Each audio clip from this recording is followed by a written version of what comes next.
One of the central components of an academic career is the act of research, and in particular, building a research program that grows and is consistent over the years and makes an impact. And a central element of that is to choosing research topics. How do we do that? How do we choose what we study? How do we choose something that is appealing to us long enough so that we stay with it for a long period of time? About this and many other fascinating topics is this conversation with Lourdes Cueva Chacón in this episode of El Café Latinx.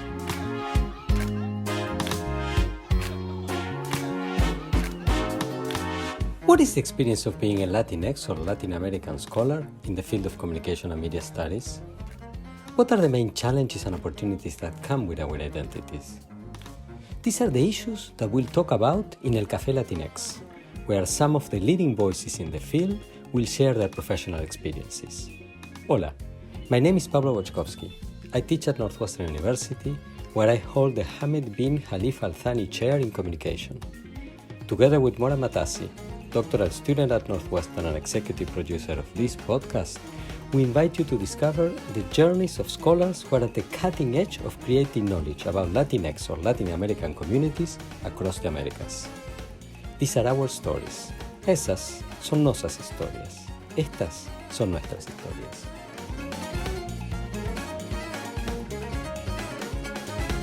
Welcome everybody to this new episode of El Café Latinx. I am thrilled to have with us today Lourdes Cueva Chacón.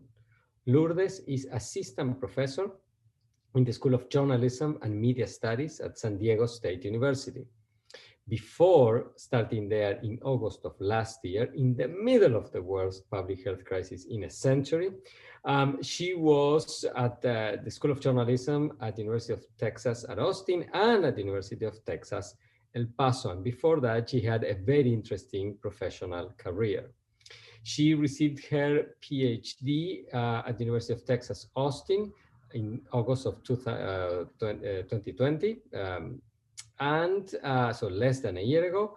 And before that, a master's at the University of Texas, El Paso in 2010. And before that, a master's in information science at UNC Chapel Hill. Before that, she graduated from a bachelor's in industrial engineering at Universidad de Lima in Peru, her home country. Lourdes has, despite the fact that she graduated less than a year ago, she has been very prolific, has a number of journal articles and book chapters and others in progress. Lourdes, welcome to El Café Latinx. Thank you very much, Pablo. I'm really happy to be here. And as I mentioned also in the seminar, I really appreciate that you and your team are giving this space to Latinx and Latin American scholars. I think it was very much needed, and it's a great and comfortable space to come and talk. Thank you very much. I'm glad you appreciate it. It's been wonderful for us actually to do this, and these conversations are one of the things I look forward to the most every week. So very excited to be here virtually on the screen talking with you.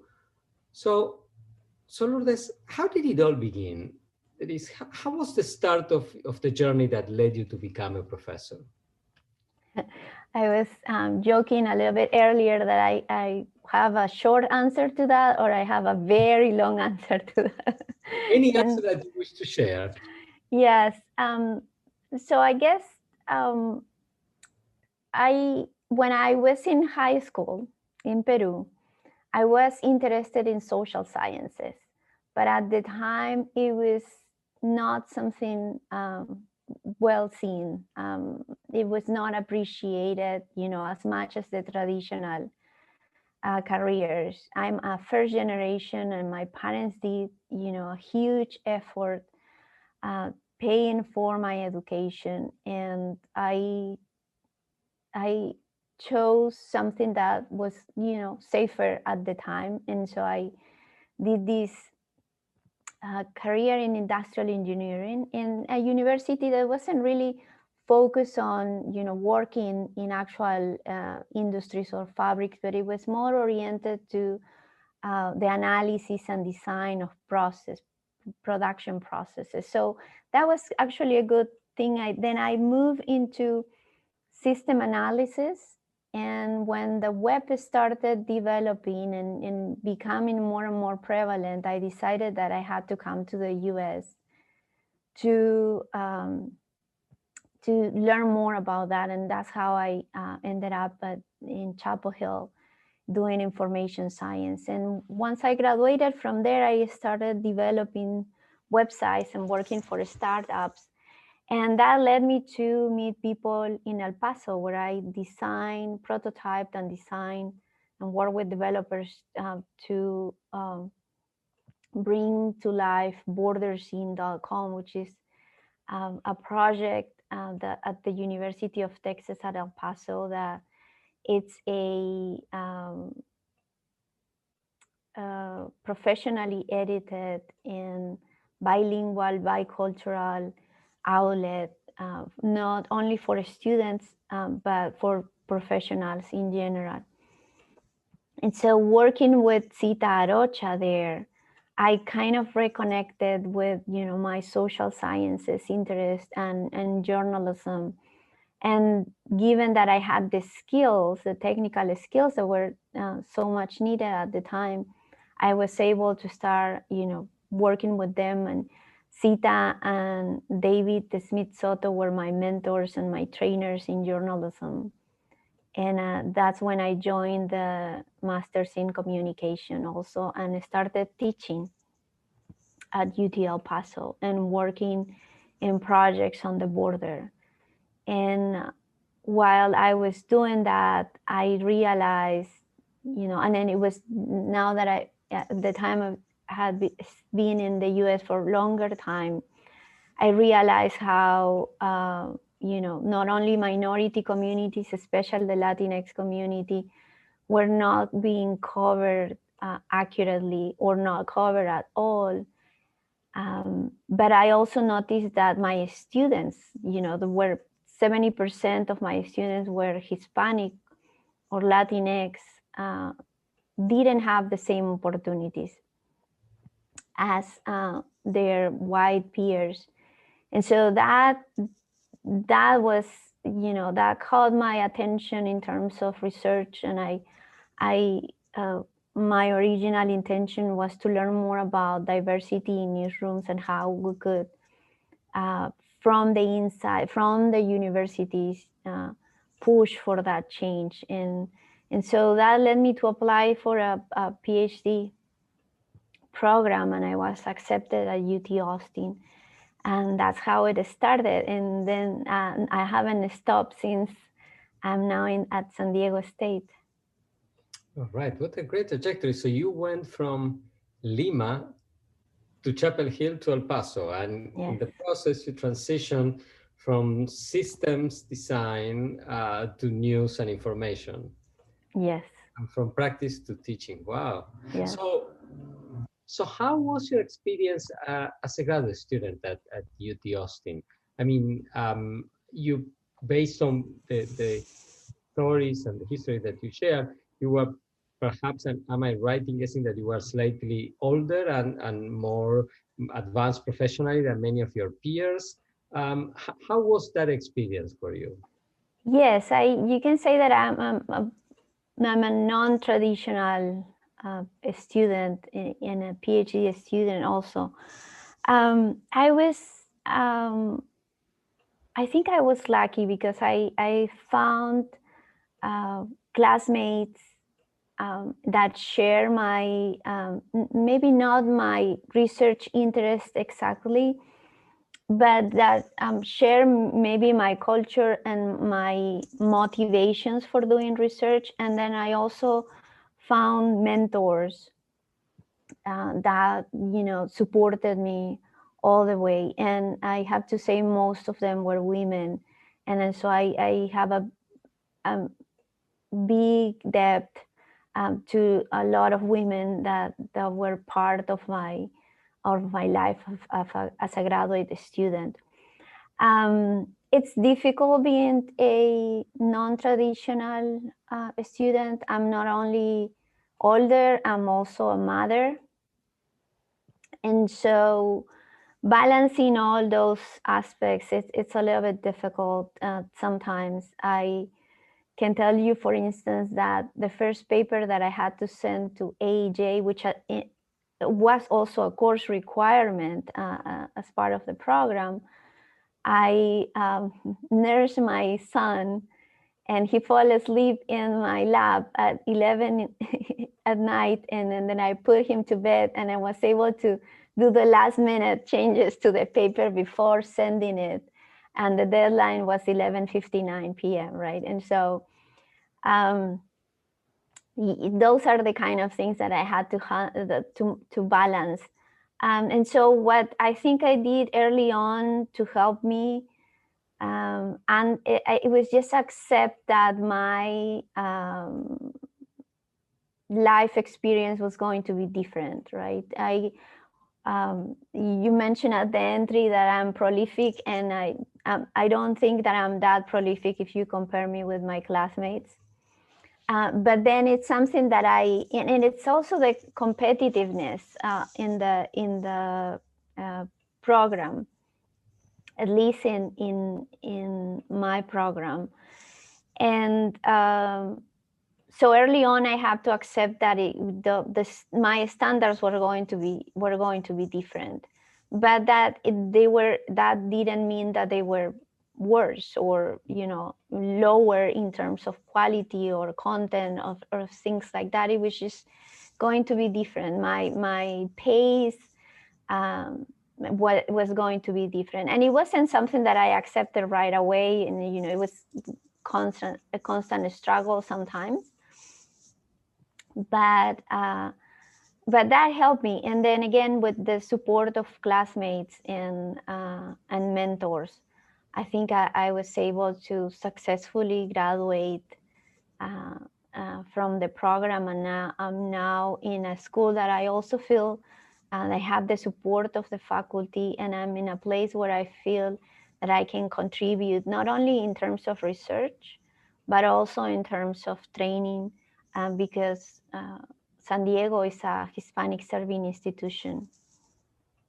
And so I think that my research that focuses on Latinx media can also help my students, get a better training, better jobs, and prepare them. Okay, that's great. Now, when you started the PhD program, were you focused on getting a tenure track job? Because you're one of the very few tenure track jobs that started last year in the field, right? I mean, Yes. so you are exceedingly successful. Was that your goal from the get-go, or did you consider, other options? You had many years of career in the world of practice, and with your skill set, you could do well there as well. So, what was the behind the scenes of your journey and your thought process? Yes, I did have the goal of becoming a professor from the beginning. From the beginning of the PhD. And one of the reasons was that I work at UT El Paso as a senior lecturer for several years. And I realized, how lecturers are at a disadvantage. And that's something that, we have to try to be civilized more. And it would take a full episode of the podcast, but as a senior lecturer, I realized how at a disadvantage we were in terms not only of compensation and time of work, but also in terms of of implementing change in terms of the programs that we taught, or how we could improve and expand the experience of the students. And my objective was also and I say this openly all the time, is to bring more Latinos to news. And so I had to have the power of, being a professor, part of the tenure track and tenure, which are the people who make the decisions most of the time. And so, yes, I had the objective of doing that. And because teaching is also something that I really like. It's not just research. I think it's 50-50 what I'm interested on, teaching and doing research. Okay. Were there any doubts along the journey that you would succeed, or you remain optimistic all along? Asking because many times graduate students, I remember when I was a graduate student, I didn't know what was going to happen. So, although I know Yeah. some people who are super optimistic from the get-go. Yeah, of course there were doubts at some points, right? It's even though I think I'm well adjusted to the scholar life, the academic life in the US, there are still challenges. I also had 1 year that was very difficult because I went through a health issue that slow me a little bit. But that was my dream. I really was working, and I have to acknowledge the support of my partner, my husband, and even my son, that they believe in that too, and they help me. When I was getting close to graduating, of course the market was difficult, and it was there was the possibility of not getting a full-time job. I started thinking about alternatives, but thankfully my skills and the networks that I had developed helped me get access to different job opportunities. Okay. Let's talk about the networks, if you don't mind. I mean, lots of people talk about, you have to network, but very few people talk about how they network, right? Yeah. So, and there are many ways of networking, I'm assuming, because there are many ways of living, a life. So, Yes. what are your networking do's and don'ts? What are the things that you have found in your experience that have helped you, that perhaps might help others as well? Yeah, I think my talk this morning was about collaboration, and I think that's the best way to network. And I'm not talking only about working on a paper together, but other ways of collaboration. And who taught me this early on was, again, mentioning the women in my life, Sita Arocha, because she designed this academy for journalism instructors. And because she saw that in Hispanic serving institutions, the faculty not necessarily had enough resources to update their skills to multimedia and the digital world. And so she designed this academy. It's free, it's all funded. And so that way I collaborated with her. I also taught in the academy. And that way I started knowing professors from different places in the US, and started relationships that last until now. My co-author, Jessica Retis, she gave the keynote opening for the speaker series. I met her at the first academy there. We are both Peruvian, but we didn't know each other from before. And so we have kept this friendship all this time. I think it's more than 10 years. And now we're writing papers together. So I think it's a combination of volunteering your time and your knowledge, not necessarily for free, but looking for ways that you can collaborate and contribute in different aspects of your professional career. It could be, training, researching, teaching. I also help, and I have learned a lot from Doug Mitchell, who runs the Next Generation Radio Project that is funded by NPR and some universities in the US. And so I have collaborated with them. And that way I'm learning, I'm meeting with new generation of public radio journalists, for instance, that are also now people that I follow in their careers and are professionals, and now I can call and ask them to please come talk to my students and share their experiences with them. So it's thinking, I guess, in a way that you are part of this community of people who share your goals, who share sometimes your expertise, and thinking that you're not alone, and you have to seek their company in different aspects of your professional life. And it's a constant work, right? You have to keep up with what they're doing. But when you're in this mindset, it's not work. It's just, it's friendships, maybe in a different way than your closer friends, but there are still friendships that you have to develop the same way as regular friendships. Okay. So collaboration is key, right? Yes. And you study collaboration. Yes.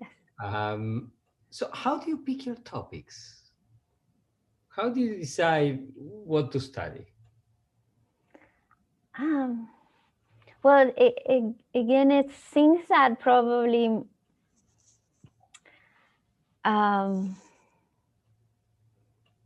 usually the research that I enjoy the most, because I've been part of research that I've been part of because I want to learn something new, or I think that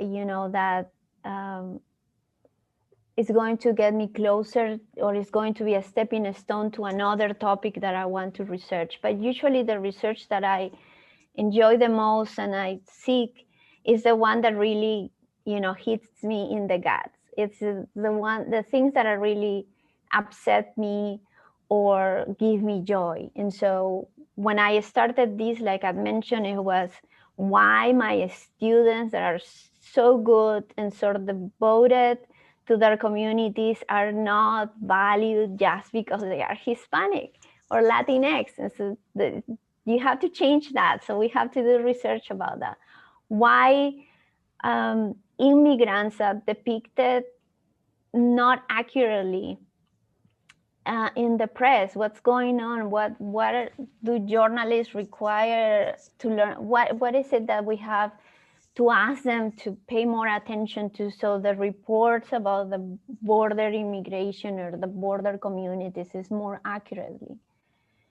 And in collaboration, in terms of collaboration in Latin American journalism, is because I've seen how successful enterprises have brought justice, have exposed corruption. And I believe that corruption in Latin America right now is the worst thing that, is percolating everything, and it's affecting all levels of society. And that's something that we have to fight with all the tools in our hands. Okay. So I have several follow-up questions. Yeah, so I choose them because they move me in a way, in some way. Yeah. And what moves you, I am learning, has a connection to issues of social inequality, marginalization, etc., among other aspects. So you said already twice this issue of why is it so difficult, for instance, for Hispanic or Latinx people to be properly represented and to have the seat at the table that is proportional to their prevalence in society. From your experience, what have you found to be most successful in bringing about change in this case? In the classroom, outside of the classroom, etc.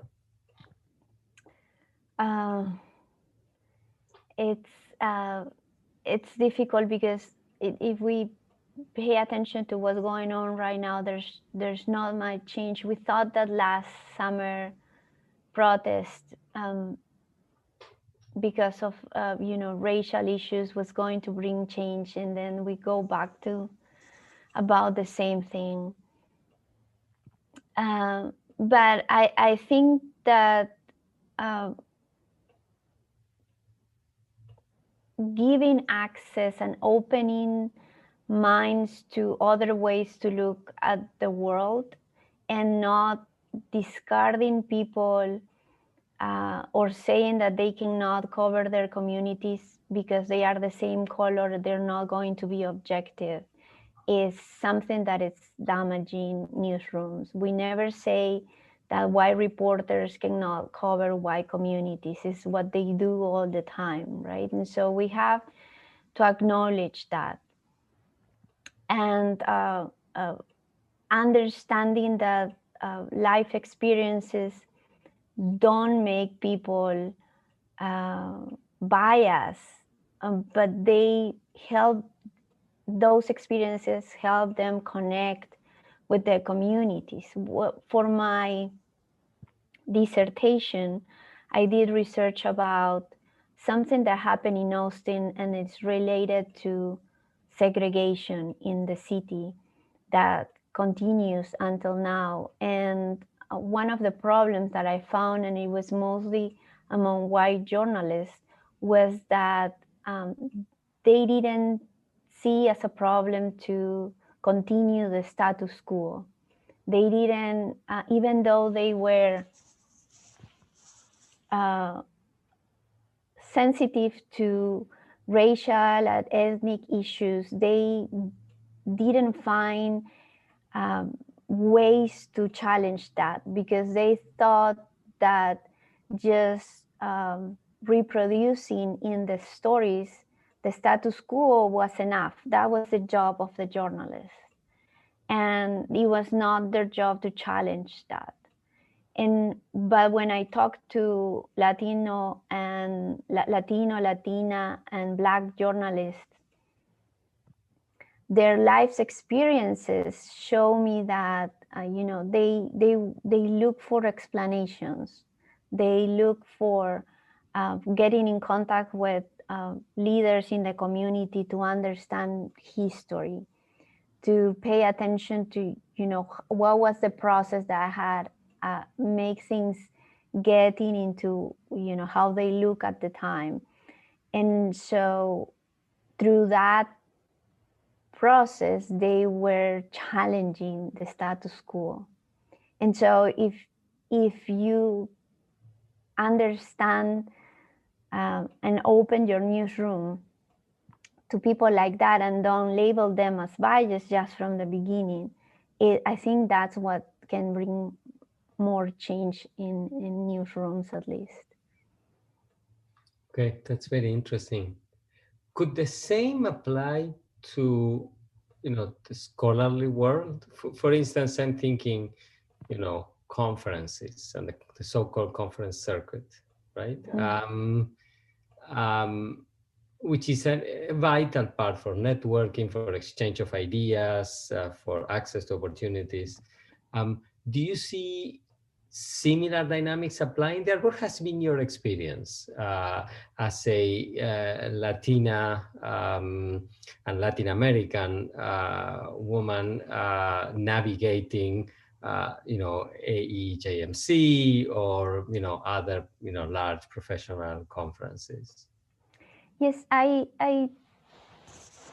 think that conferences are a little bit overrated in terms of networking sites, to be honest.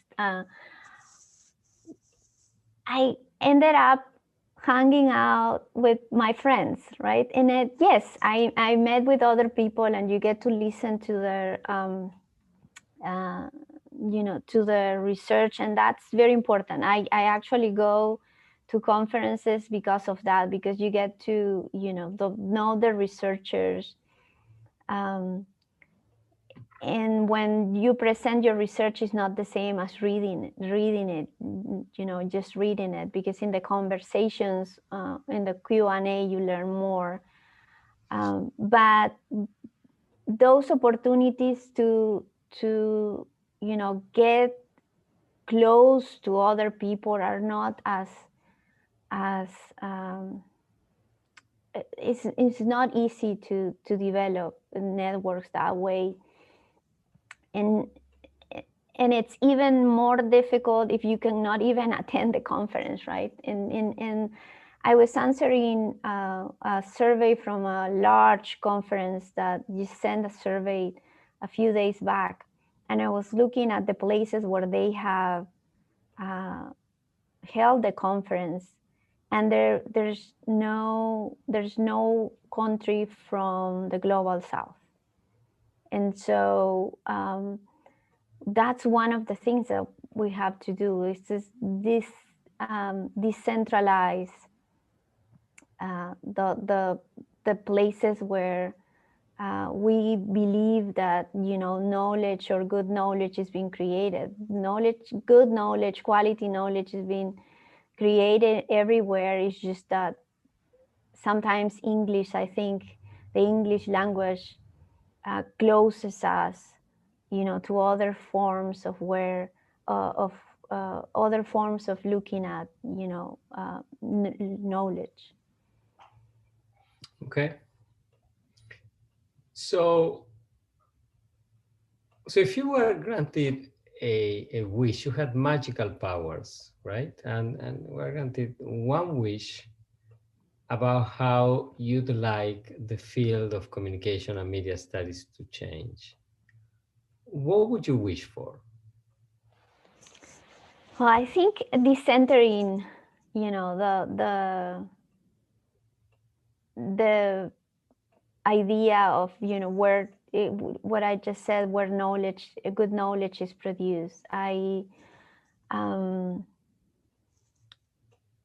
bring in international conferences to South America, for instance. I think it's very important. South America or Latin America is not just Mexico.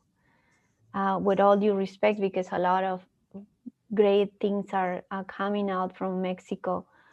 There are lots of other great scholars, and of course some of them have been in the series also, but there are other scholars that don't have the resources, or could produce more if they were given the time and the help.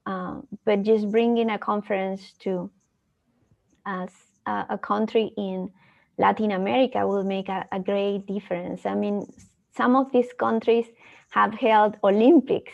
Why cannot they hold conferences, international conferences? There's no excuse about not holding conferences in South America. And so I think that would be a good change. That will bring, I think that will open minds from people from the North and give a lot of opportunities to people from the South. All right. Thank you very much, Lourdes. Thank you for sharing your story and your insights with us. Thank you to our listeners for staying with us to the end. And I invite everybody to join us again for the next episode of El Café Latinx. Thank you again. Thank you.